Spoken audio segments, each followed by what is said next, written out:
விவசாய பெருமக்கள் அனைவருக்கும் வணக்கம். நம்ம இன்றைக்கி இந்த காணொளி பதிவில் என்ன பார்க்க போகிறோன்னா, நம்மளை சுற்றி இருக்குது பார்த்தீங்களா, இந்த கேந்தியை எப்படி பராமரிக்கிறது அப்படின்னு பற்றி தான் பார்க்க போகிறோம். இப்போ கேந்தி பராமரிக்கிறது அப்படிங்கிறது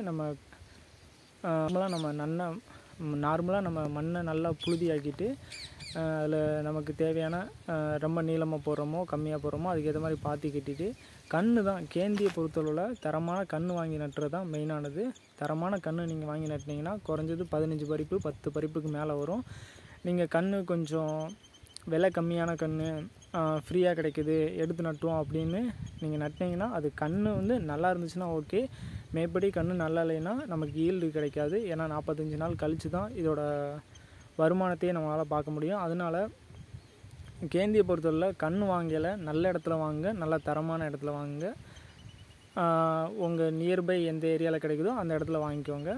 மற்றபடி கேந்தியில் பராமரிப்புங்கிறது 2 களை எடுக்கணும். அதிகபட்சம் 3 களை, குறைஞ்சது 2 களை எடுத்தால் போதுமானது. ஏன்னா கேந்திக்கு 2 தடவை மெயினாக கேந்தி பொறுத்தவரை 2 தடவை நம்ம டிஏபி அப்ளை பண்ணால் போதும். ஒரு தடவை நேனோ யூரியா நம்ம ஸ்ப்ரே பண்ணலாம். 2 தடவை டிஏபி, அதாவது ஃபஸ்ட்டு களை எடுத்து ஒரு 2வது நாள்லேயே டிஏபி போடணும். அதுக்கடுத்து இன்னும் 2வது களை எடுக்கையில் நம்ம டிஏபி போடுறது ரொம்ப நல்லது. கேந்தி வளர்ச்சிக்கு நல்லாயிருக்கும், பூக்களும் அதிகமாக பூக்கும்.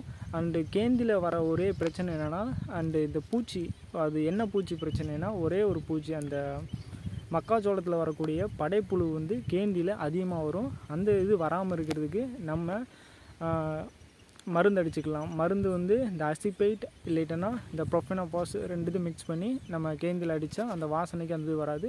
மேற்படி கோரஜனும் சில இடத்துல ரெக்கமெண்ட் பண்ணுறாங்க. கோரஜனும் கேந்திக்கு அடிக்கிறாங்க. நம்ம அதுவும் அடிக்கலாம். மெயினாக தண்ணியும் முக்கியம். அதுக்காண்டி தண்ணி கெட்ட விட வேண்டாம். 1 வீக்கு 1 டைம் விட்டால் போதும். மழை காலத்தில் தண்ணி விட தேவையில்லை. கேந்தியை பொறுத்தவரை நாங்கள் இப்போ வச்சுருக்கிறது மழை காலத்தில் தான் வச்சுருக்கோம். மேற்படி கேந்தியோட ரேட் எப்படின்னா, அவங்கவுங்க மார்க்கெட்டில் என்னென்ன ரேட் இருக்கோ அதே தான்.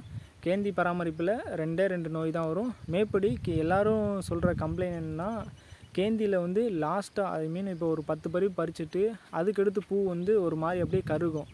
அது ஒன்றும் பண்ண முடியாது. ஏன்னா அது கேந்தியோட லைஃப் டைம் கம்ப்ளீட் ஆகுதுன்னு நம்ம புரிஞ்சுக்கிட்டு நம்ம அதை விட்டுருணும். ஏன்னா அதுக்கு மருந்து செலவு பண்ணுறது நமக்கு வேஸ்ட்டு. ஏன்னா கேந்தி ஒரு அந்த 45 டேஸ்லேருந்து பூ பூத்து ஒரு 1 மந்த்து ஒரு 2 மந்த்துக்குள்ளேயே கேந்தி அதோட லைஃப் டைம் கம்ப்ளீட் ஆகிரும். அதனால் நம்ம அதுக்கடுத்து செலவு பண்ணுறது வேஸ்ட்டு. விவசாய பெருமக்களுக்கு பூச்சிக்கொல்லி, களைக்கொல்லி, எந்த பூச்சிக்கு என்ன மருந்து அடிக்கிறது, எந்த களைக்கு என்ன பயிரில் உள்ள களைக்கு என்ன மருந்து அடிக்கிறது அதெல்லாம் தெரியலைனாலும், எந்த உரங்களை எதோட மிக்ஸ் பண்ணுறது அப்படின்னு தெரியலைனாலும், நான் இலவசமாகவே ஒரு நம்பர் கொடுத்துருப்பேன். அந்த நம்பருக்கு நீங்கள் கால் பண்ணி உங்களுக்கு தேவையான தகவலை இலவசமாகவே பெற்றுக்கொள்ளலாம். மேலும் ட்ரோன் மூலிமா நீங்கள் மருந்து அடிக்கிறீங்கன்னா அதுவும் நாங்கள் பண்ணி தருவோம். இப்போ நீங்கள் ஒரு 20 ஏக்கர் 30 ஏக்கர் வச்சுருக்கீங்கன்னா உங்களுக்கு நாங்கள் ட்ரோன் மூலியமாகவும் மருந்து அடித்து தருவோம். களைக்கொல்லியும் சரி பூச்சிக்கொல்லியும் சரி 2மே நாங்கள் அடித்து தருவோம். அதுவும் நீங்கள் அந்த ஏரியாவை பொறுத்து நாங்கள் கண்டிப்பாக அடித்து தருவோம். உங்களுக்கு மேலும் தகவலுக்கு இந்த கீழே உள்ள காண்டாக்ட் நம்பரை கால் பண்ணி உங்களுக்கு தேவையான தகவலை பெற்றுக்கொள்ளுங்கள். நன்றி.